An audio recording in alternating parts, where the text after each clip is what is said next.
now. Okay, so the first thing I want to mention today is, of course, the assignment is Sunday. It's the last half hour of class. For you, that means that it's starting at 10 o'clock. Because our class starts at 9. 1 hour after that is obviously, that's the last 30 minutes of class. And that covers pretty much the whole unit. It's unlikely you'll get a question based on what we do today. And the reason for that is today it's word problems. They're kind of bigger questions. And the questions that we would cover are better saved for an actual test where you have more time to work on it. What you should expect on Sunday for the assignment is about, how many questions would it be? Maybe about 5 questions. It's still 1 page. So you'll have 2 questions on the top, which will be about domain and range. 2 functions, find the domain and range of each. You'll have a little bit of question, you'll have some sort of question on composite functions, probably making a composite function, evaluating a composite function, finding the inverse of a function, translating a function, and reflecting.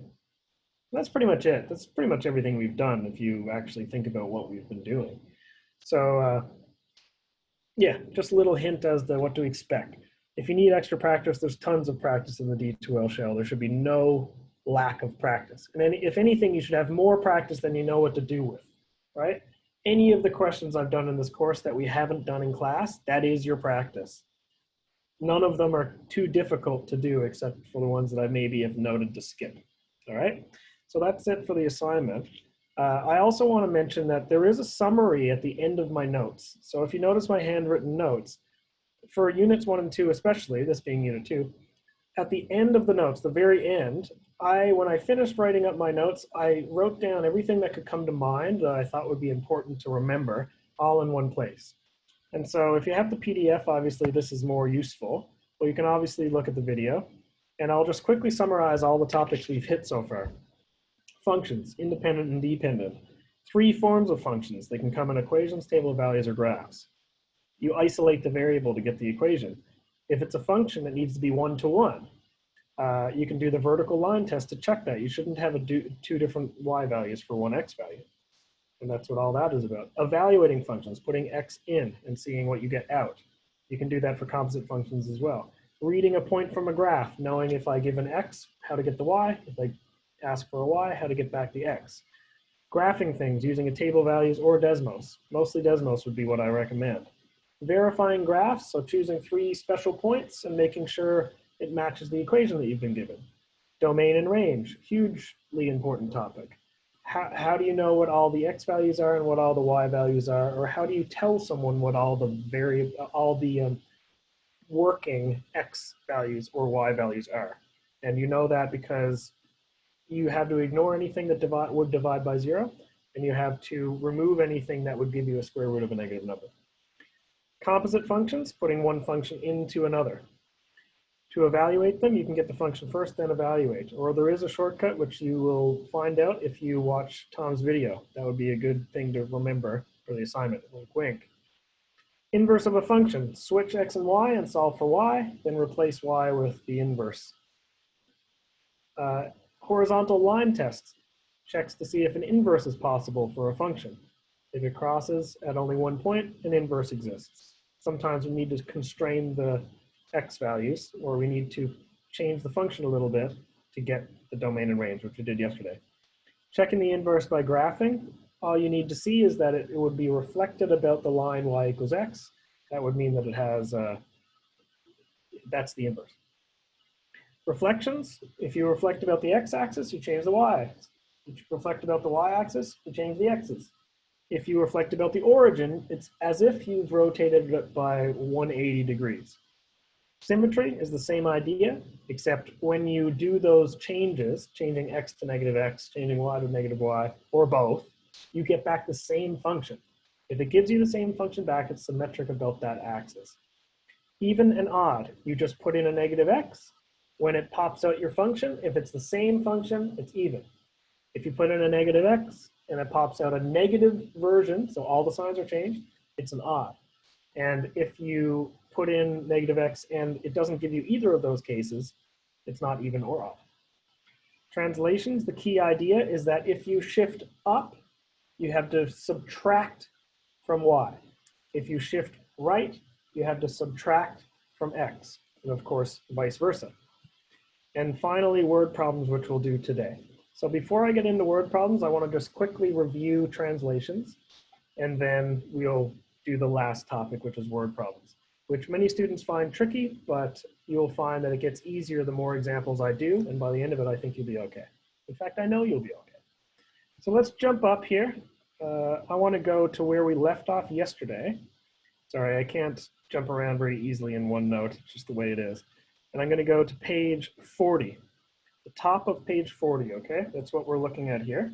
And the question is, given this function that you can see on the page here, this red, I'm looking at this function down here, yeah? It's, keep that in mind, that that's what we're talking about. It says, describe a single transformation. And in other words, that means it could be a reflection or it could be a translation. Those are the only ones we've done, which could be used to move from the function f of x, the red one, to the function g of x, the blue one. So help me through this, because it's fine if I understand this, but it's more important if you understand it. Let's look at this graph. What is going on here? You're looking at the red function. How could you say it's been changed? How has it been transformed? Anyone have any ideas? There's only 4 of you. It's so lonely in here today.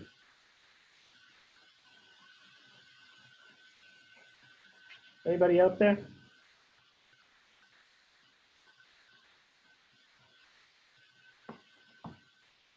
Am I talking to space? Hello? Anybody up there? Anybody? How has it been moved? If we go from f of x to g of x, for example, we take this point. How has that point been moved to get to g of x?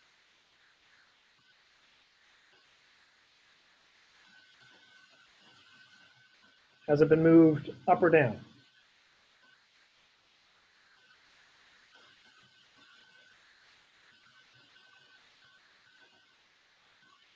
Is anybody listening to me? Can you hear my microphone? Is anybody alive? If you're not alive, I might just close this out and you can watch my other video. It's kind of pointless. If I'm just going to be talking without any interaction, you can just watch my other class.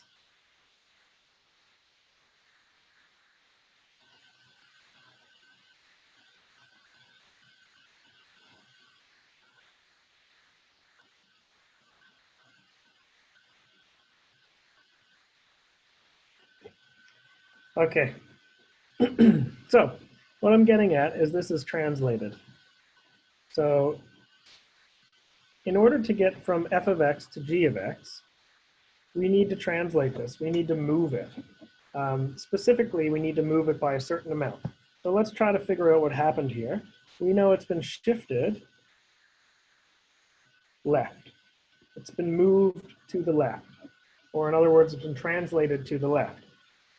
By how much? So if we look at this graph, what is the actual value that it's been moved? Well, let's look at this carefully. It's moved from here over to here. So it's that distance. -1, not quite, but you're on the right track. Be careful what the units are. It's hard to see, but this is actually, this says pi over 2 and not 1. So you said -1. You would be right if you said it as pi over 2. So it's been shifted left by pi over 2. So you were right, really, because you were thinking it moved left by 1 like space, is I'm assuming what you meant. So one key thing about how translations work, I'm just scrolling through my other notes here. One key thing about how translations work is if it's shifted left, that means that x actually needs to be, instead of subtraction, you add it. So we need to see an x plus pi over 2 term. And by the way, 2 is just like 3.14 or so divided by 2. It's just a number like any other number. pi is still a number. So we're allowed to add and subtract it from our values here. All right, so with that in mind, that is the easiest transformation. We actually have all the information we need. I'm going to move it up because really it's related to this question. I missed the T. Oops. Shifted left. Shifted left by pi over 2. That means that we should see an x plus pi over 2 term. And let me show you what this looks like. The new function, g of x, is the old function, but x is now replaced with x plus pi over 2. That is all we need to worry about. If it's been shifted to the left, we add things to the x. If it was shifted right, we would subtract that. So let me give you just a, that's our final answer, by the way. Let me give you a little tip.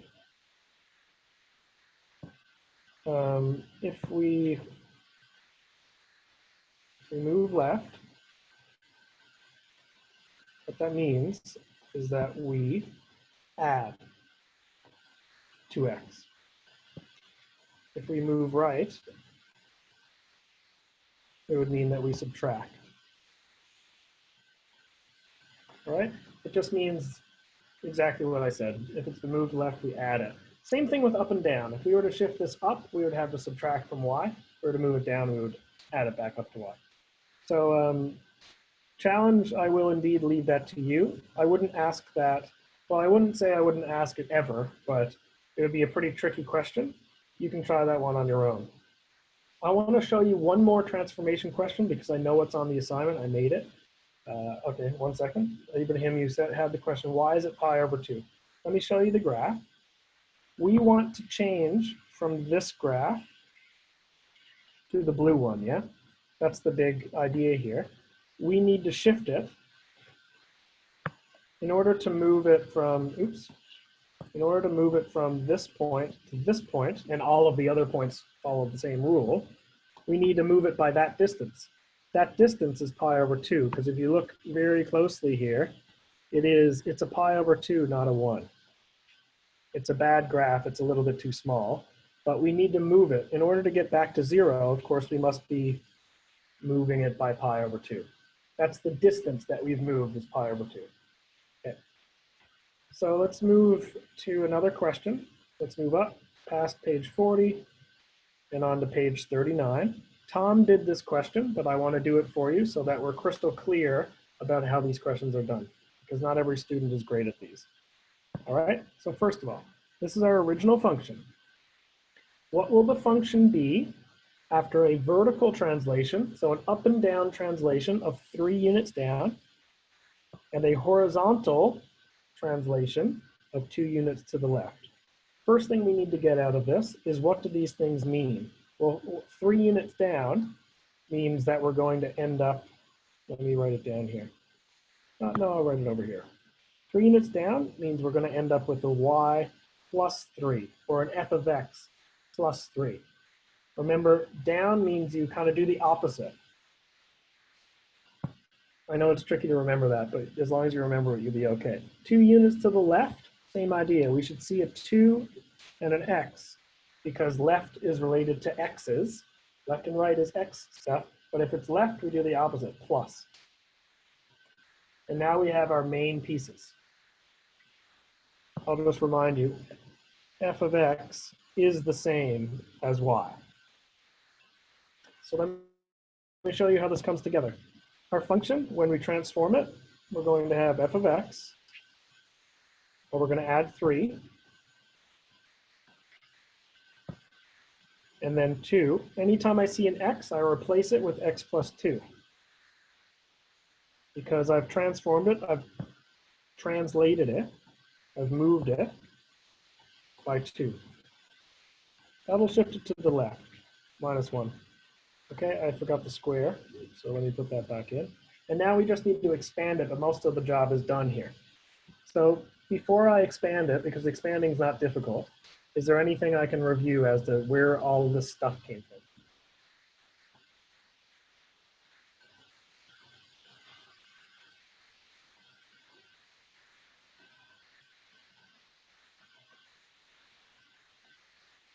I'll just assume no. Always, of course, let me know. I'm going to simplify this now. I'm going to move the 3 over at the end. So you can just believe me that this is true. You can try it by hand yourself. I'm going to skip a little bit of the steps. This will be 2x squared, 2, 4, 8 plus 8x plus 8 plus 3. We need to open these brackets. 3x plus 6 minus 1, and then the 3 is from the other side, which is minus 3. And so what I end up with here, give myself some space. Of course, I need to combine like terms.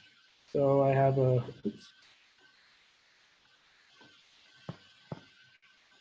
I have a positive 8x.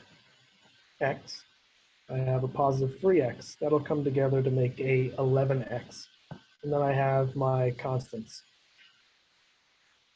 All of these are constants. So they all join together. This isn't news to you, of course, but I wanted to make sure you're sure why what I'm doing what I'm doing. And you should end up with this.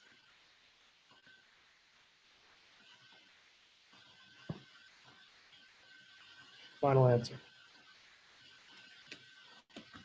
So I'll show you a picture of this in a second, but this final function is the same as the original function. It's just been moved down and left. That's the only difference. So if I was to graph them both, all you would notice is that it's been moved down and left. So I'll keep that on the page, but I'll graph it so you can see it here. I'm going to write the original function. So this is original function 2x squared plus 3x minus 1. That's what it looks like. It's this curve. Now, when I graph our answer, I should see that it's been moved down and left. So I'm graphing my answer now. 2x squared plus 11x plus 10. It's exactly what I said it's going to be. And I kind of knew that was going to happen because I knew that we did it right. But look, let's take any point. Let's just take my laptop back up. I can take this point, for example. We know it needs to move down by 3, down 3, and 2 left. That point has been shifted down and left, exactly like I thought it was going to, which means the entire function has been shifted that way as well. And that's all there is to know for this question. Okay, so I'm not going to come back to this type of question. Are there any questions that you have for me on this? I know this class is usually pretty quiet, but again, I'm not going to stop asking you in case you do need my help.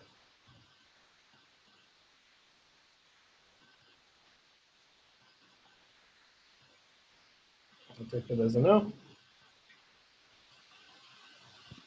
Carry on. I shall. All right, so let's do word problems. Some students, honestly, some students actually like word problems. Most students don't, because it requires you to read things in words, which again, not all of you have the strongest English skills. And even for someone like me who's a native English speaker, the first time I see word problems, they can be intimidating for me as well. So what I'm going to say is I'll give you sort of a recipe for figuring out how to solve these types of word problems. And you can follow the same sorts of steps that I'm giving you to solve most of the word problems. Not all of them, but most of them. So you're one of the few that apparently likes word problems. All right, so you're crazy, but that's all right. We all knew that. All right, so moving on. I'm not going to go through these keywords. Of course, this is just a reference.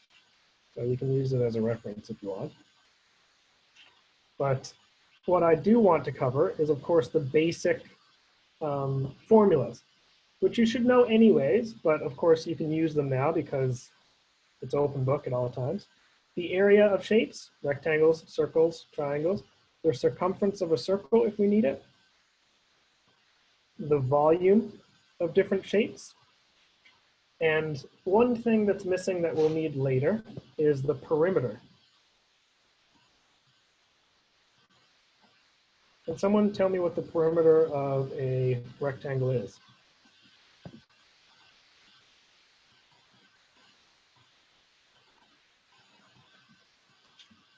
Going once, going twice. What's the perimeter of a rectangle? It is, let me see if anyone's coming in with it. Nope. 2L plus 2W.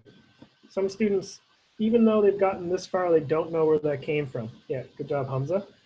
Where this comes from is exactly what you'd expect, really, if you think it through.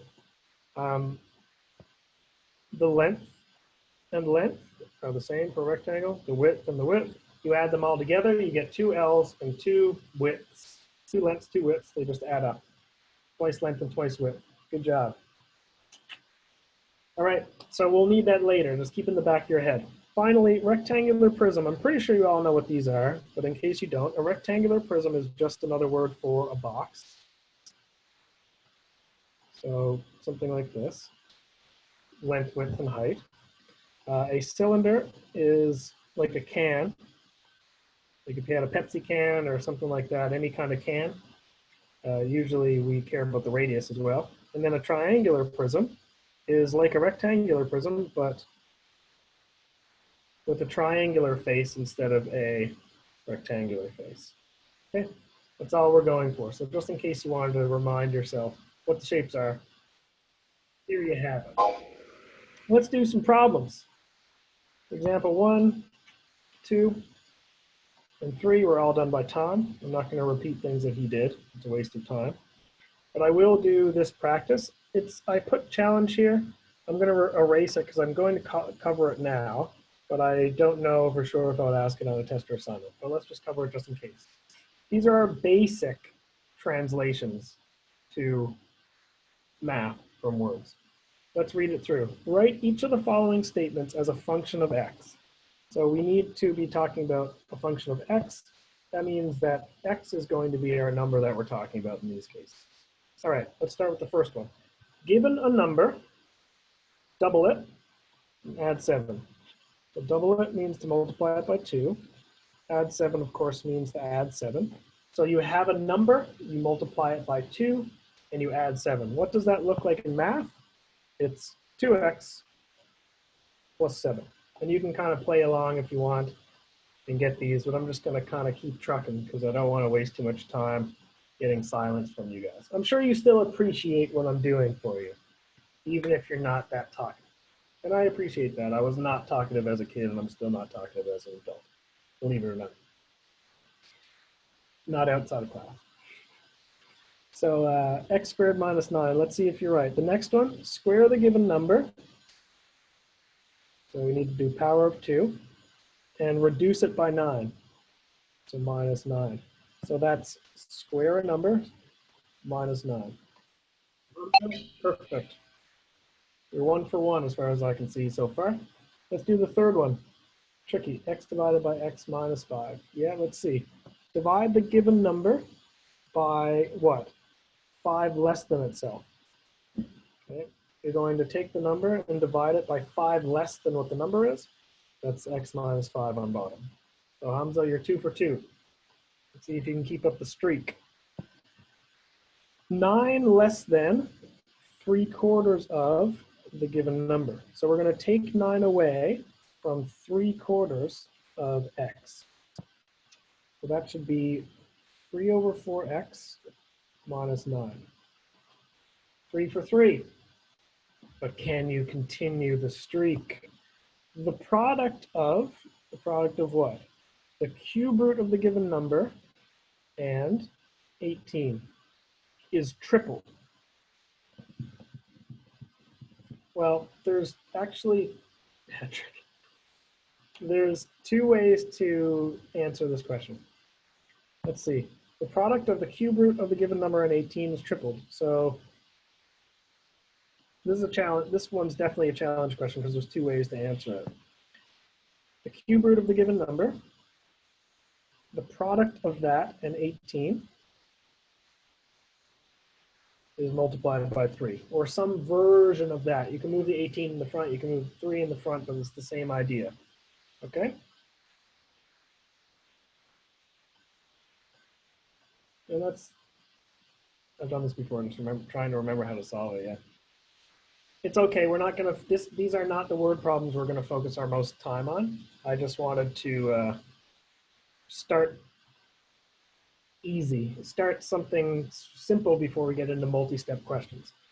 This one's okay. I'm not going to simplify it. Let's move on to F. Let's see if we can figure this one out. 3 more than triple the given number is doubled.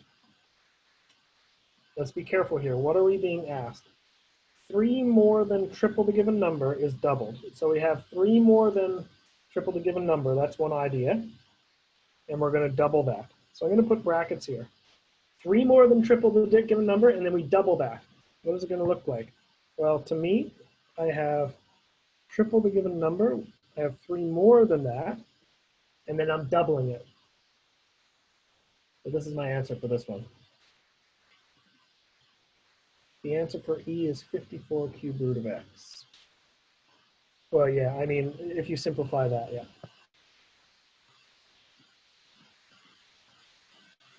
You could, there's a number of ways. There's actually an alternate answer as well. So Yasser, you said 3 plus 3 squared. Yeah, see, that's a tricky one. Doubled means multiply by 2. So we don't have a power to. We have a multiply by 2. The only 2 solutions for this actually are that, or, I won't write that it needs to be the same. You can write both, or you expand it, 3x plus 6. Okay, so you should have seen something more or less like this before. If you haven't, well, you've seen it again now. And these are just some basic word problems, okay? Yeah, so thanks for that, Hamza and Abdurrahman, you both got that. So that was a warm-up. If you didn't follow all of that, it's kind of okay actually, because the types of problems we're about to do don't use those skills so heavily. Okay? Let's get to it. It might start complicated, or you might feel like you're getting lost, but believe me, I'll bring you back on track. Just try to stay focused. So what we're going to do, we need to sketch a right triangle. Right away, I'm going to sketch a right triangle with a base of 8 and an angle of elevation of theta. Angle of elevation means from the x-axis, or the horizontal, what is the angle between that and the horizontal? So it's this one. Base of 8, angle of elevation theta. And then, now that you've sketched it, express the area as a function of theta. We're going to be seeing this stuff a lot today. What we need as our final answer is A as a function of theta. The only variable inside our area, normally our area is 1/2 base times the height. The only variable we want inside is theta. So first of all, I'm going to write out my area for the triangle. What is it? I just said it was 1/2 base times the height. The problem is, right now, and I'll erase this in a second, 5-kill streak, I think you meant, Hamza. So the variables that this depends on, it's actually dependent on B and H, base and height right now. That's not a good thing. We want it to be a function of theta. So how do we do that? We must be able to find a function of theta somewhere that we can go and replace, okay? What I mean by that, first of all, we know what B is. It's 1/2 8h, or in other words, area is 4h. That is still not a function of theta, that is a function of h. So what do we do? I'm going to tell you right now, this is like our primary equation, our main equation. We need to go ahead and find a secondary equation. I'll write that out clearly. We need to replace h with a function of theta. Now you might ask, how am I supposed to know that, sir? How could I possibly have done that by myself? And at this point, I would say, well, you probably wouldn't do it by yourself. But by the end of today's class, I think you would be able to do these by yourself. So we need it in terms of theta. How are we possibly going to do that? What else do we know about triangles? Is there anything we can use as to what we know here? First of all, H is over here, yeah? How can we relate theta, 8, and H?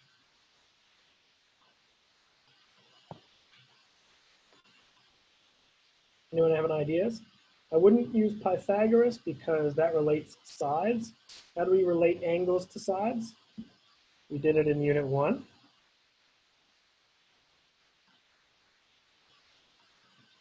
Trigonometry.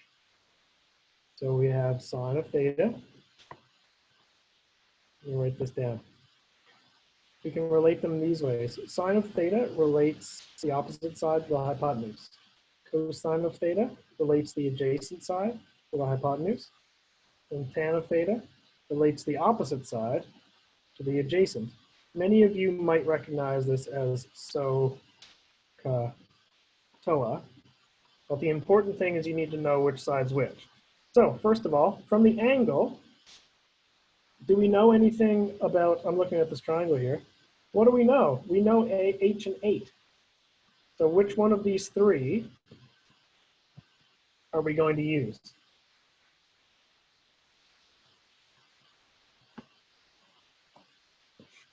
I know someone out there knows it. Are we going to use sine or cosine or tan? We're going to use tan. And the reason for that is, according to this angle, this is the opposite side and this is the adjacent side. So we use tan because tan uses opposite and adjacent. So let me write down the function. This is where I'm really going to start. I'm going to call this like step 1. Tan of an angle is the opposite of the adjacent, or in this case, the height divided by 8. And all we need to do is rearrange it for H.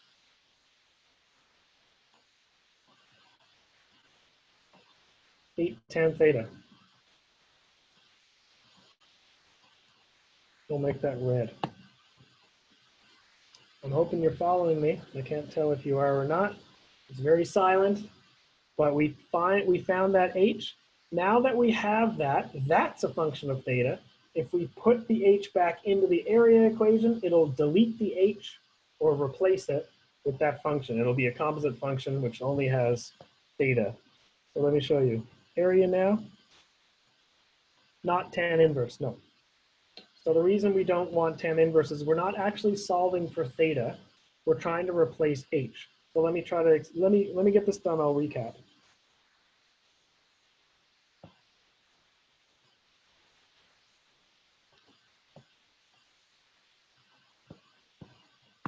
Okay. I'm trying to save space here. I should have written a little bit smaller.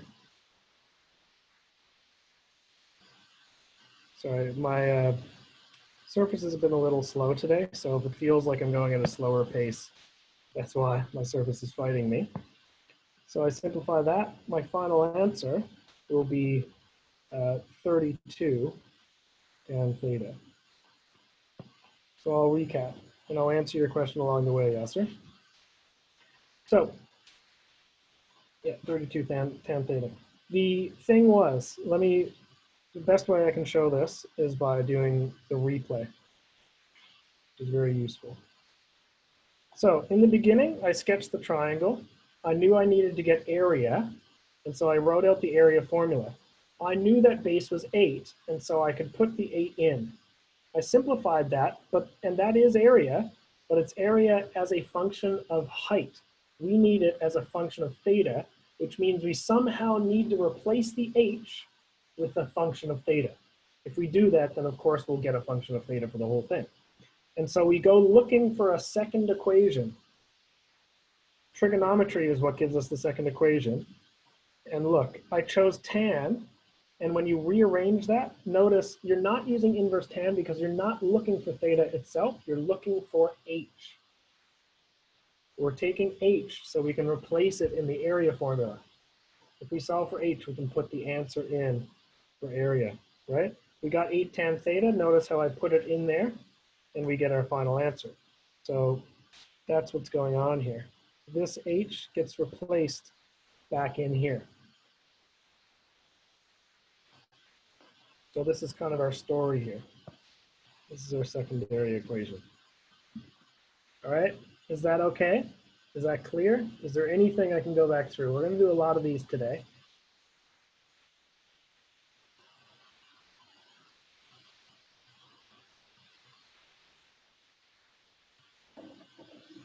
Hi to those of you that came in while I was chatting.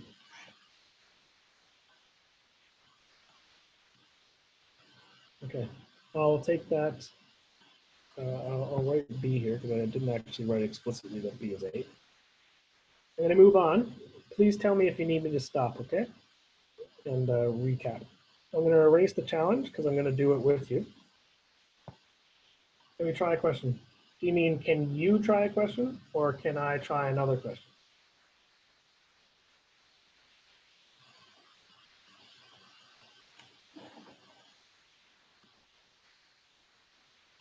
Students, okay. Yeah, I'll give you one that I think is fairly straightforward and we'll come back. I want you to try this one, 5. Question 5. It shouldn't take you long, but you need a little bit of time to think about it. Take maybe 1 minute. That's about all the time you'll need. And then we'll come back. I'll do it for you.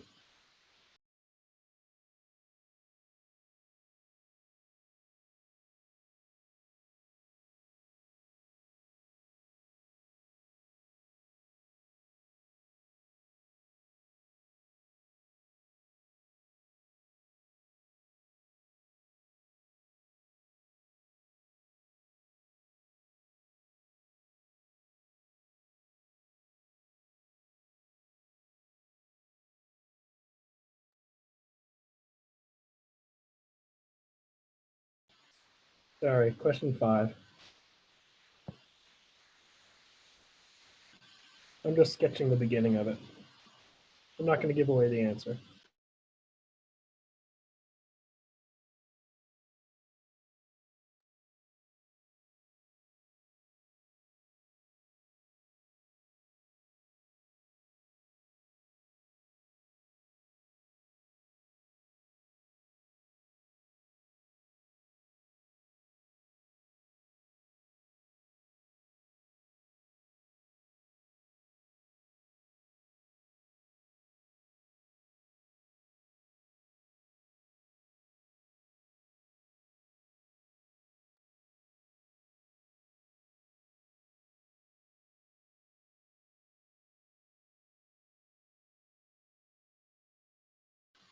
So that's been 1 minute, but I haven't gotten any answers yet. So I'd like you to either tell me that you're stuck or tell me what your answer is. Or you can keep working. Of course, you can keep working, but let me know once you're at a point where you want to stop.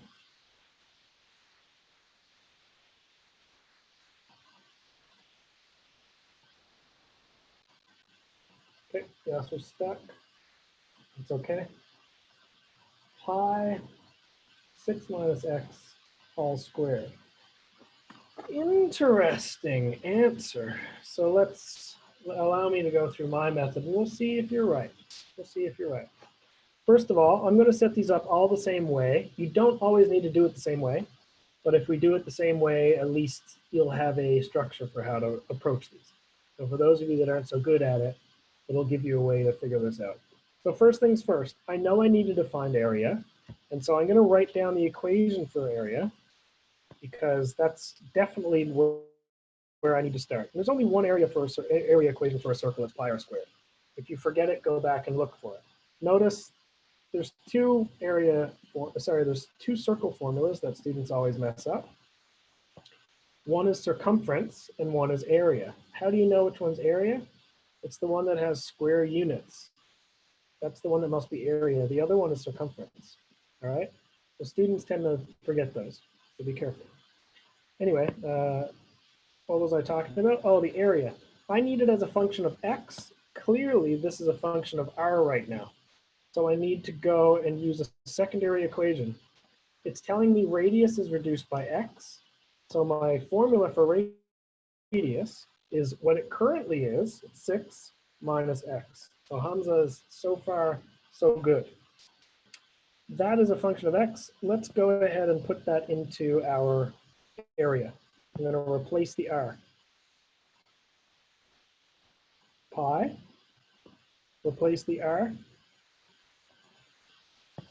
and it's squared. There's no reason to expand that. You could if you want to, but it doesn't make anything more simple. So this is our entire question. It's a very short one. It's in fact the smallest and shortest one in the entire problem set, but it follows the exact same structure. Read the question, write down what you know. I guess I should probably write specifically that this started as 6. It was reduced by x. Write down what you know, especially the formula for what you're being asked for. So in this case, it says express the area of the new circle. Express the area. Write down the area of the shape. If it's a circle, write that down. Then look at it and say, what do I need to replace in order to get what I'm looking for? In this case, it has an r, it needs to be an x. Go find the second equation and replace that variable with the second equation. So good job, Hamza, you got it. Anyone else that tried it but got stuck, I hope that it's more clear. And of course, if you need me to explain it more, you have to tell me. I cannot read your mind. It's all clear to me. That doesn't help you. So don't be afraid to ask. No one's going to judge you, or at least they shouldn't, because everyone's had issues with math in the past, no matter who you are. All right, so I'll move up. If you need me to go back to that, I will. Okay, excellent, Yasser. I'm glad to hear that.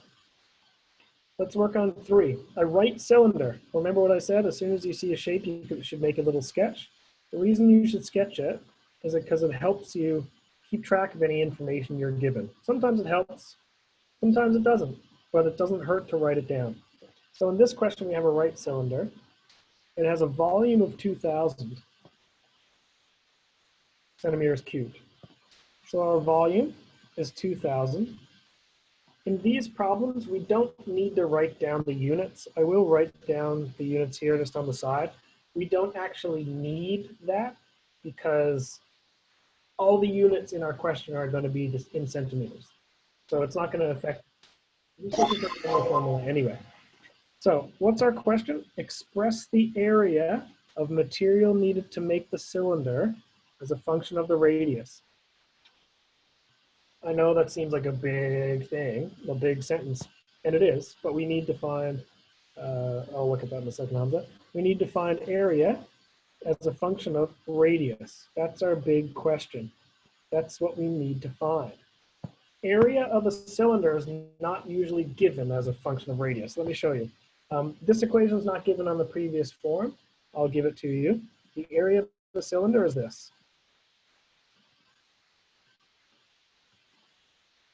Okay, and the reason for that, you might know this, you might not. The area of the top of a cylinder is pi r squared.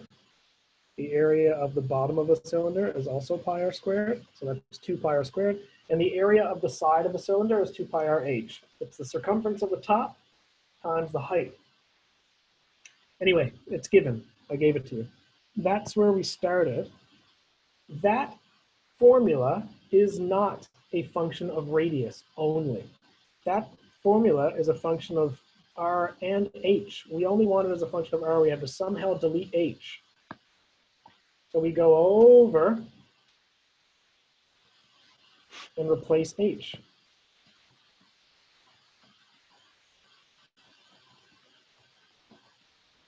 I'm just going to quickly look at Hamza's answer. Hamza, your answer is right. So if you want to move on and try a different question, you can. Excellent job. So we need to replace h here. What is our secondary formula that we can use? Our main formula is the area. Our secondary formula, well, we've been given volume, so it's trying to tell us, use volume. What's the volume of a cylinder? If you look up earlier, it's pi r squared h. And now we rearrange that for h. That gives us volume over pi r squared. You divide both sides by that h. Sorry, divide both sides by pi r squared. And you'll notice, hopefully, volume is 2,000. So we can replace this v with 2,000. That's a little tricky for some students, but I hope that it didn't confuse you too much. And now we have height in terms of radius. We can put that into our area formula and we'll get what we need. Okay, so as a recap, our two formulas are area and volume. Area is what we're looking for, so we're going to use the volume one, put it into area, make a composite function. So when we put this in, we should get in terms of radius. So let's see what happens. 2 pi r squared plus 2 pi r. And I'm going to replace h, yeah? I'm going to replace it. 2,000 divided by pi r squared. We take that from here.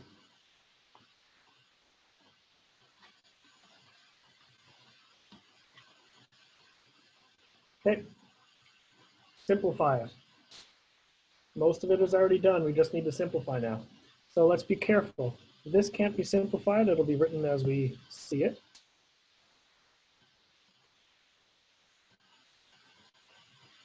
But look at the second one. What do we have that's the same on top and bottom? Well, I have a pi outside and a pi on bottom. They cancel. I have 1 r on top and two r's on bottom. They cancel. That leaves me with 2 and 2,000 on top. They multiply and make 4,000. And I'm left with a single r on bottom. So it'll look like this. 4,000 on top. That's 2 times 2,000. And r on bottom. That is for sure a function of r only. And now we're done. So what this gives us is instead of having to worry about r and h, it's a single formula that if we just give it r, it'll give us the area, the surface area of this cylinder. We can put in 10 and it'll give us the area. Put in 20, it'll give us the area. So it actually simplifies the formula. Now you might not care about that because you might hate this stuff, but there is a reason why we do this. It's always best to get the most simple forms of things as possible because it makes everyone's lives easier. There's something to think about. So is there anything that I can clarify here? Yeah, you're right on the next one too, Hamza, if you want to try the rest. Is there anything else I can work through? I'm going to do almost all the rest of the examples. But anyone want me to recap anything in question 3 here?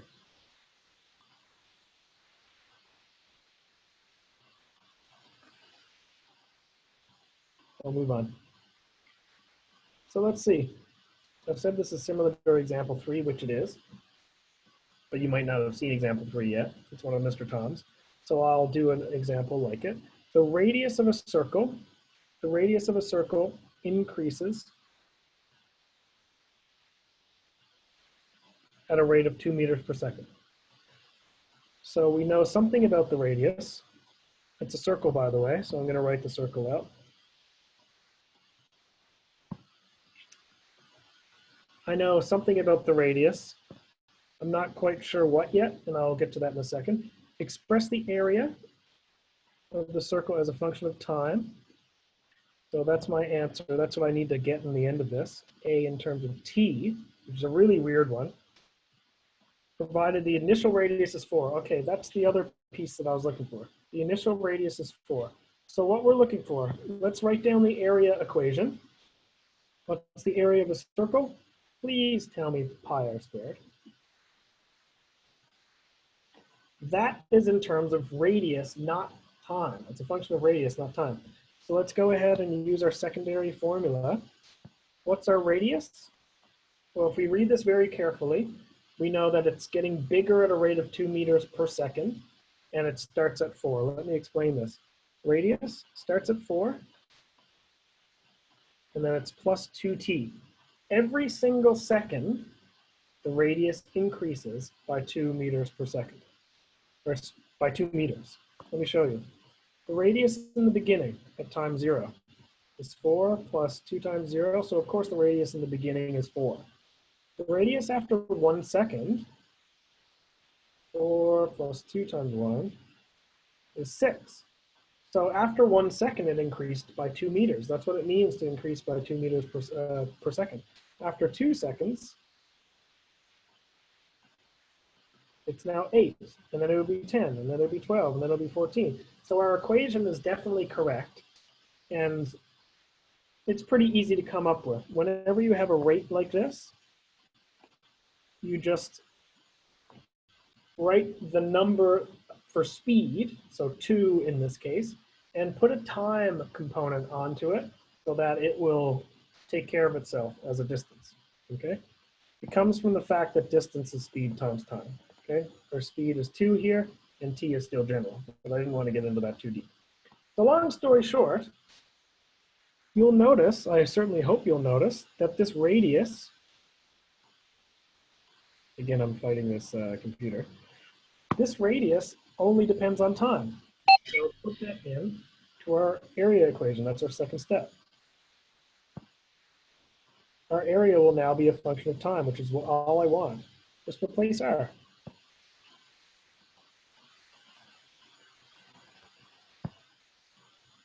There's no need to expand it.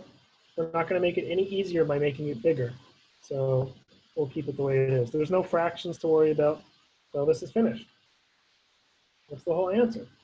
And it is indeed a function of time. We know that because the only variable there is t. Pi is not a variable.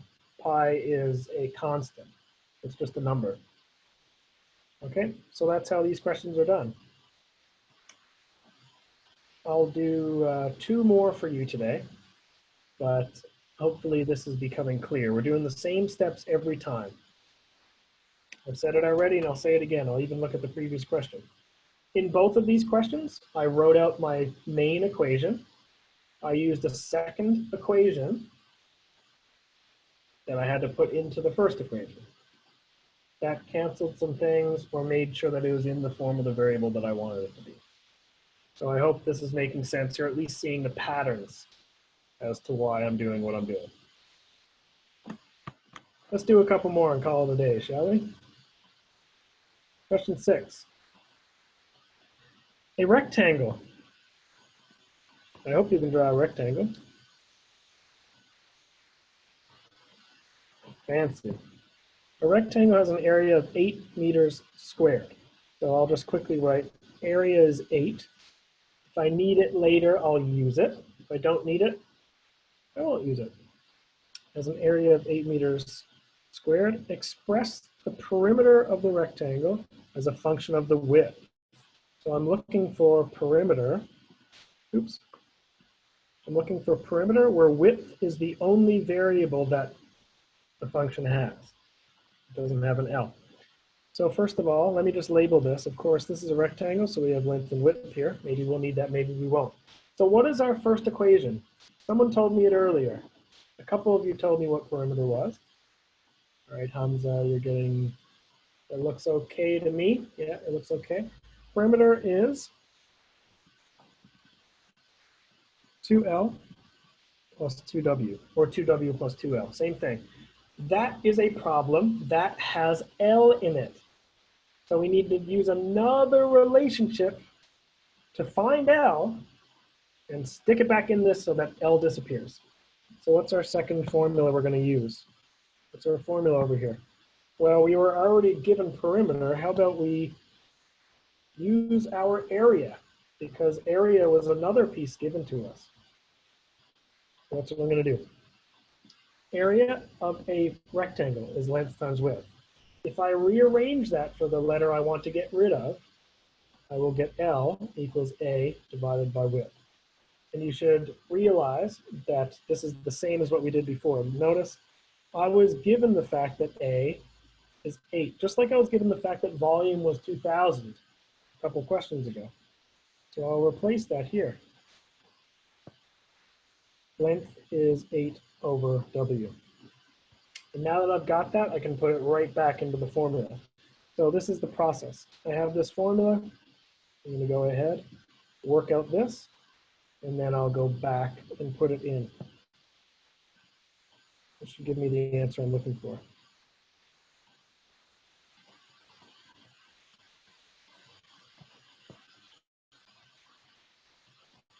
Okay, this is the big idea. Replace what you're not looking for, and now it only needs to get width.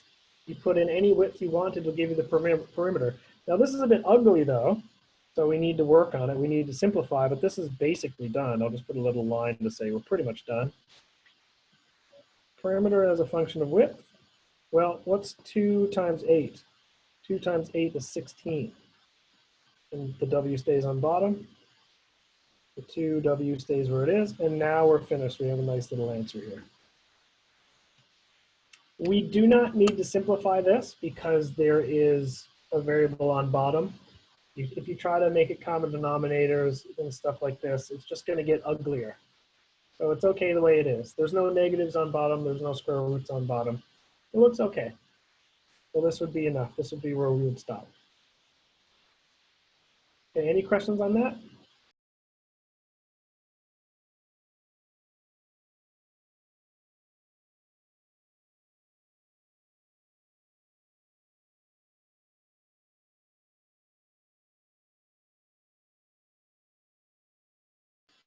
I know you're good because you've answered a million questions today.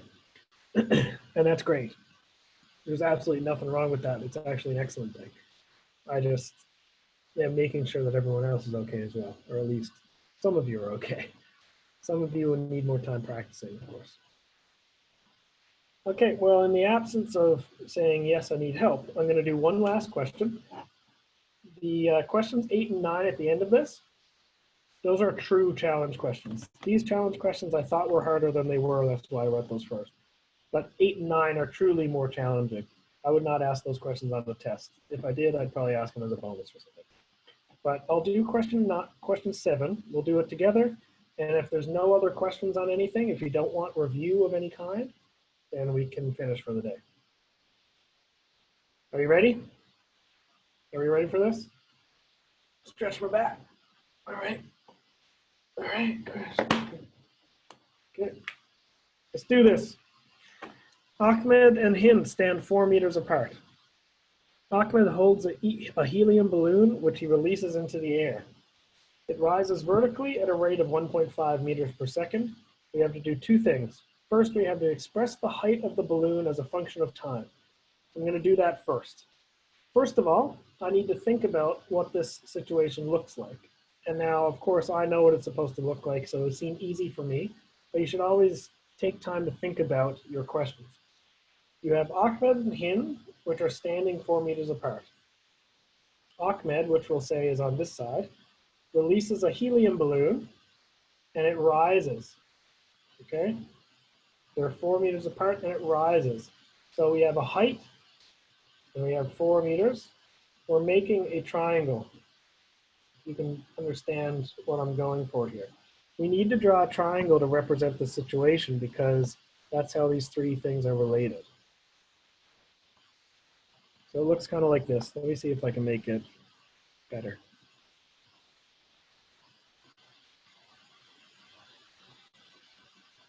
Close enough.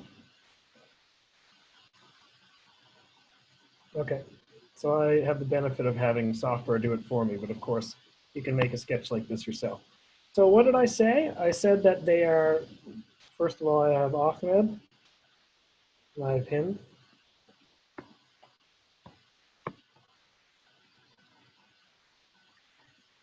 They are 4 meters apart, so this is a 4. I don't need to use units. Again, they're all the same units. And I know that it's rising vertically at a rate of 1.5 meters per second. Do you remember how I did my rate before?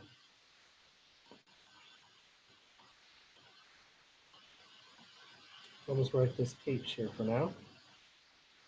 I don't know much else about this. Let's see if I can figure out A. Express the height of the balloon as a function of time. What's it going to be? 1.5 t. All right, Hamza, you're my knight in shining armor today.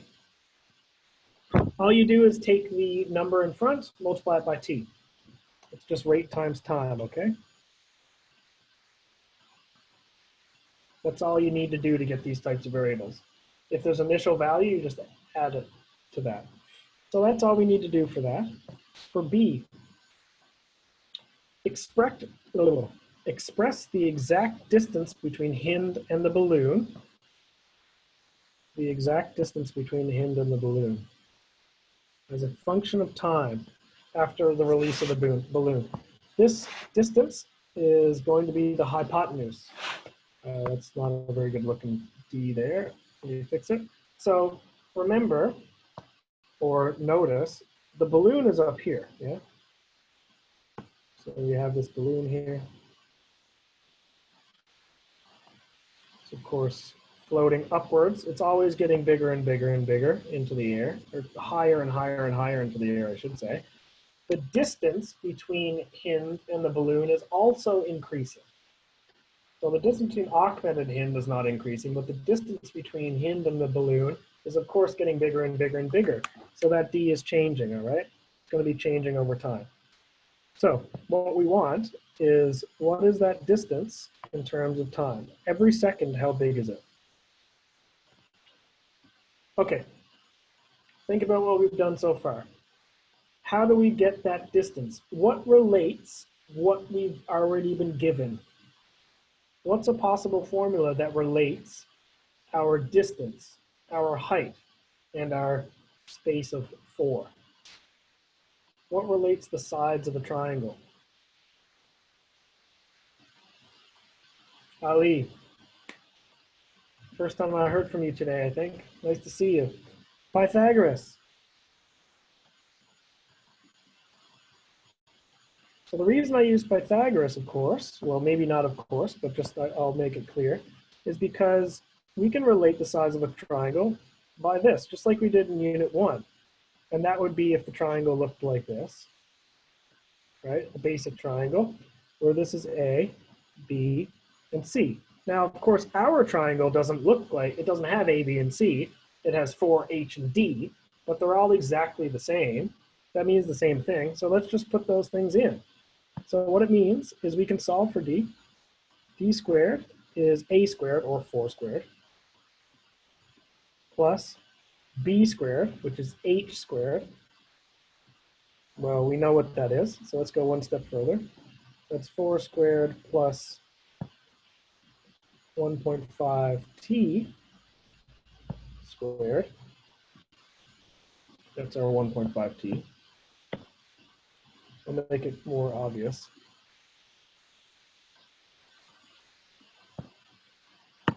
And just work that out, and we'll be done. So in fact, once you figure out the main pieces to the puzzle, that's basically all there is to it.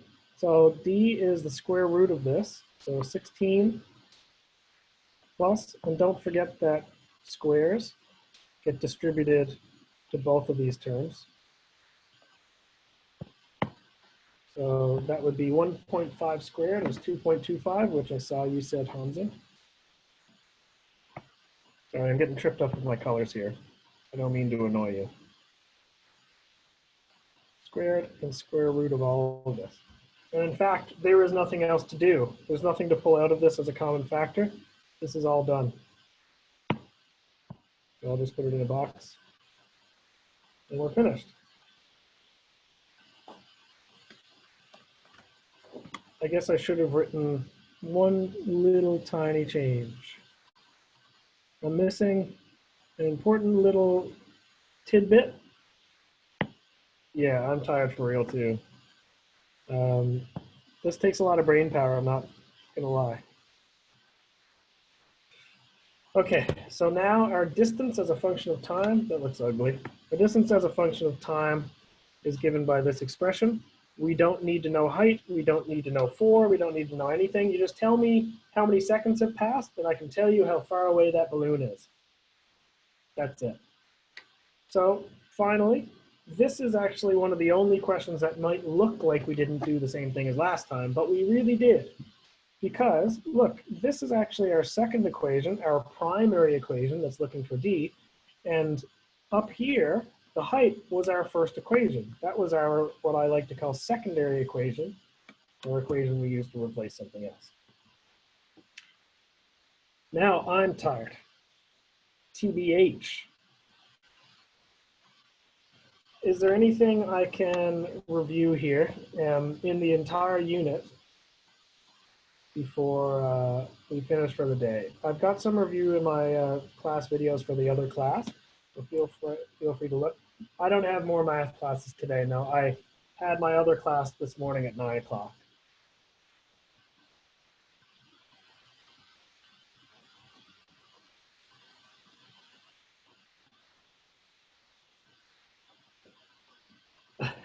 Thank you for your permission.